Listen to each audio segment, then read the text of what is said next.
တင်ရှိပါတယ်ရှင်ယခုဆက်လက်၍မျိုးသားဒီမိုကရေစီဖွဲ့ချုပ်လွတ်မြောက်နေပြီဂျပန်ဌာနဝဲမှဒုတိယဥက္ကဋ္ဌဦးလှဟန်အမှားစကားပြောကြားပေးရန်ပန်ကြားပါတယ်ရှင်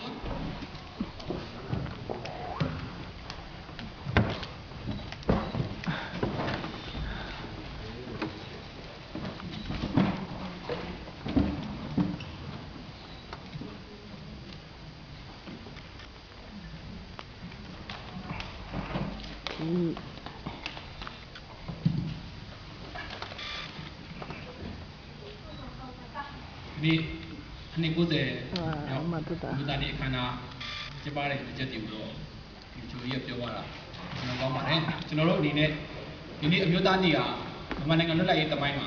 အမတန်ထင်းရှားတယ်အမတန်အရေးပါတဲ့ဒီတနေ့ဆိုတာကိုအလို့သိဖြစ်ပါလိမ့်မယ်မြန်မာနိုင်ငံပထမအချိန်လွတ်လပ်ရေးက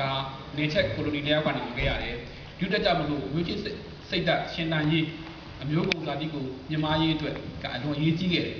အရေးကြီးခဲ့တဲ့ကိစ္စမလို့ဒီအမျိုးသားနေ့ဖြစ်ပေါ်လာဖို့ဟိုနည်းနည်းလေးပြောမယ်ဆိုရင်အမျိုးသားနေ့ကြောင့်ဖြစ်ပေါ်လာတဲ့ကြောင့်မလို့အမျိုးသားကြောင့်နေပေါ်လာတယ်အဲ့ဒီအမျိုးသားကြောင့်နေပေါ်လာတဲ့ကြောင့်မလို့အမျိုးသားကြောင့်နေရနေပြီးတော့ဗမာနိုင်ငံရဲ့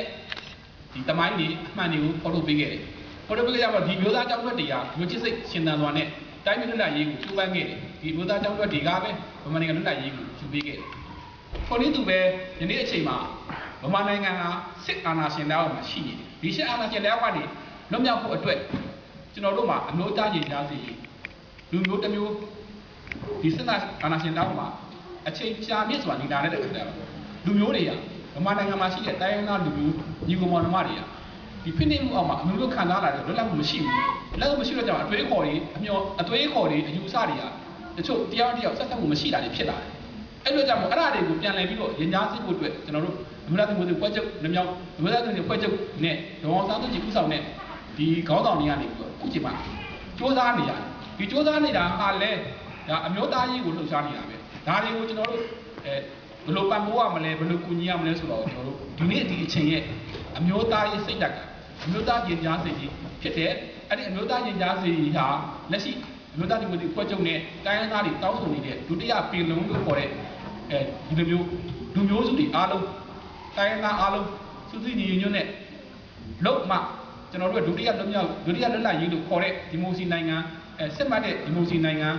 စစ်မှန်တဲ့ Federal ပြည်ထောင်စုကြီးဖြစ်ဖို့အတွက်ကလည်းအများကြီးအရေးကြီးတယ်ဒါလည်းအမျိုးသားနေ့ရဲ့ဒုတိယလွတ်လပ်ရေးအတွက်အမျိုးသားနေ့တစ်ခုပဲအမျိုးသားရေးတစ်ခုပဲဒါကိုလည်းကျွန်တော်တို့ပံ့ပိုးရမယ်အမျိုးသားနေ့နဲ့ပတ်သက်ပြီးတော့ခုနကဒေါ်ချူကြီးပြောသွားသလိုပဲကျွန်တော်တို့အမျိုးသားနေ့ဆိုတ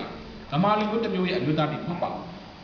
အားလုံးနဲ့အကြောင်းနဲ့ဗမာနိုင်ငံလွတ်လပ်ရေးရဖို့အတွက်စူးစမ်းခဲ့တဲ့အခြေခံသမိုင်းမှတ်တိုင်ပါပဲဒုတိယကြောင့်တနိုင်ငံလုံးနဲ့ဆိုင်ပါတယ်ဆိုင်တဲ့နေရာမှာ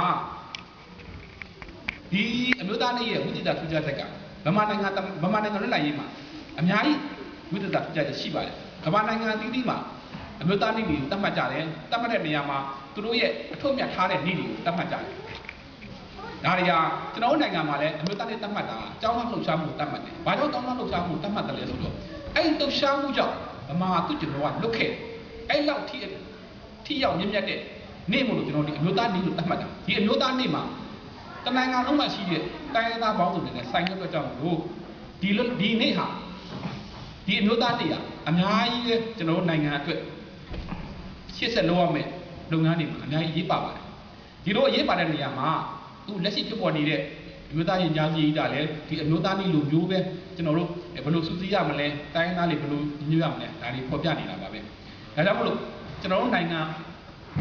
တော်တိထူထောင်နိုင်မှုအတွက်ဒီအမျိုးသားနေ့ရဲ့အခြေခံအုတ်မြစ်တွေဒီအမျိုးသားနေ့ရဲ့ကောင်းကျိုးတွေကိုခင့်နဲ့လျော်ညီတဲ့အတွေးအခေါ်အယူအဆတွေနဲ့နိုင်ငံတော်ထူထောင်မှုအတွက်အများကြီးအရေးကြီးတော့ကြောင့်လို့ဒီလိုအမျိုးသားနေ့တွေကိုကျင်းပခြင်းဖော်ထုတ်ခြင်းဟာလည်းတမိုင်းကိုဖော်ထုတ်ခြင်းတမိုင်းအမည်ကိုဖော်ထုတ်ခြင်းဖြစ်တဲ့အတွက်ကြောင့်မလို့ကျွန်တော်တို့အများကြီးပဲပြုလုပ်ပေးသင့်တယ်လို့ကျွန်တော်ယူဆပါတယ်ဒါကြောင့်မို့လဲကျင်းပပြီးတဲ့ဒ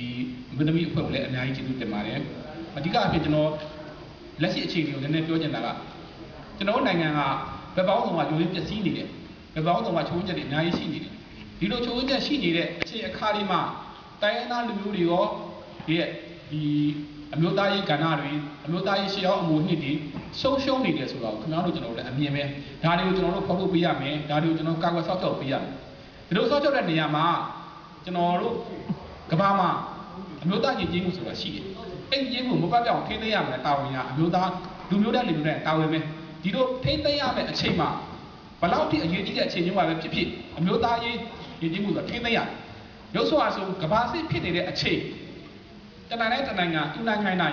ကဘာစစ်ဖြစ်နေတဲ့အချိန်မှာတော့နေမိမိဒေသမိမိနိုင်ငံရဲ့ယဉ်ကျေးမှုတွေကို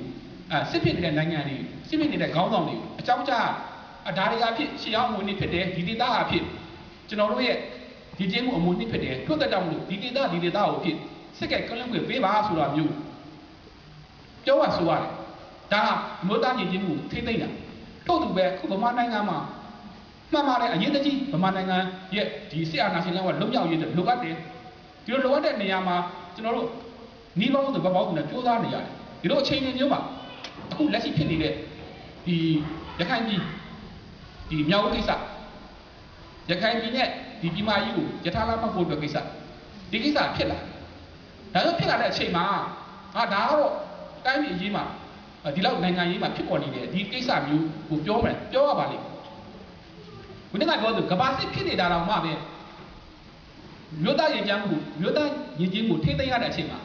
ဒီလိုမျိုးနိုင်ငံမျိုးမှာကိုကတင်ပြရမှာကျွန်တော်တာဝန်ရှိတယ်ဒါကြောင့်မလို့ကျွန်တော်တို့ဒီဂျပန်မှာရောက်တဲ့ဒီမိုစီနိုင်ငံအင်အားစုတွေကလည်းဒီအမျိုးသားဆိုတာကျွန်တော်တို့ဗမာလူမျိုးတစ်မျိုးလဲစိုင်းအားလုံးနဲ့စိုင်းတယ်ဖို့သူပဲအခြားတိုင်းရင်းသားရင်ကျင်းမှုတွေကျွန်တော်တို့ထိသိမ်းမရဘူးဒီစကြောင့်ကျွန်တော်တို့ဒီမျိုးသားတွေမှာကျွန်တော်ထပ်ပြီးတော့အစ်စ်ထပ်မှန်တောင်းဆိုချင်တာကလက်ရှိဖြစ်ပေါ်နေတဲ့ဒီရခိုင်ရဲ့အမျိုးသားရင်ကျင်းမှုတွေပကြောင့်ကိစ္စမျိုးကျွန်တော်တို့ကာဝယ်ပေးရမယ်စောင့်ကြောက်ပေးရမယ်ဒါတွေကိုကျွန်တော်တို့ပန်ကြားပေးရဒါတွေကိုလည်းစောင့်ကြောက်ခြင်းအားဖြင့်ကျွန်တော်တို့နိုင်ငံမျိုးသားညီညာစေရေးမှာအကျိုးများွယ်ရှိတယ်။ကျွန်တော်တို့တမိုင်းကျွန်တော်တို့မှတ်တိုင်တွေအတွက်အများကြီးအကျိုးများွယ်ရှိတယ်ဆိုတော့ကျွန်တော်ဒီကထပ်လောင်းပြောချင်တယ်ဒီကိစ္စကိုလည်းကျွန်တော်တို့ဒီမှာရှိတဲ့အဖွဲ့အစည်းတွေကနေပြီးတော့အသေးအချာလေ့လာပြီးတော့သက်ဆိုင်ရာတွေအကြောင်းကြားပေးတယ်လို့ကျွန်တော်ထင်တယ်။ကျွန်တော်ဒီကိုချုပ်ပြောချင်တာကတော့အမျိုးသားနေ့ဆိုတာဗမာနိုင်ငံမှာဗမာနိုင်ငံလူမျိုးအပါဝင်လူမျိုးတိုင်းရင်းသားလူမျိုးအားလုံးရဲ့အရေးပဲအဲ့ဒီအမျိုးသားနေ့ကိုအခြေခံပြီးတော့လွတ်လပ်ရေးယူရခဲ့တယ်လို့လက်ရှိအမျိုးသားညီညာစိတ်ကြီးကိုလည်းအမျိုးသားရဲ့စိတ်ဓာတ်နဲ့စွမ်းဆောင်မယ်ဆိုရင်ဗမာနိုင်ငံရဲ့စစ်မှန်တဲ့ဒီမိုကရေစီနဲ့ငြိမ်းချမ်းသာယာတဲ့ဖက်ဒရယ်ပြည်ထောင်စုကိုတည်ဆောက်နိုင်မယ်လို့ပြောကြရင်ကျွန်တော်ဒီကုန်းချုပ်ပါ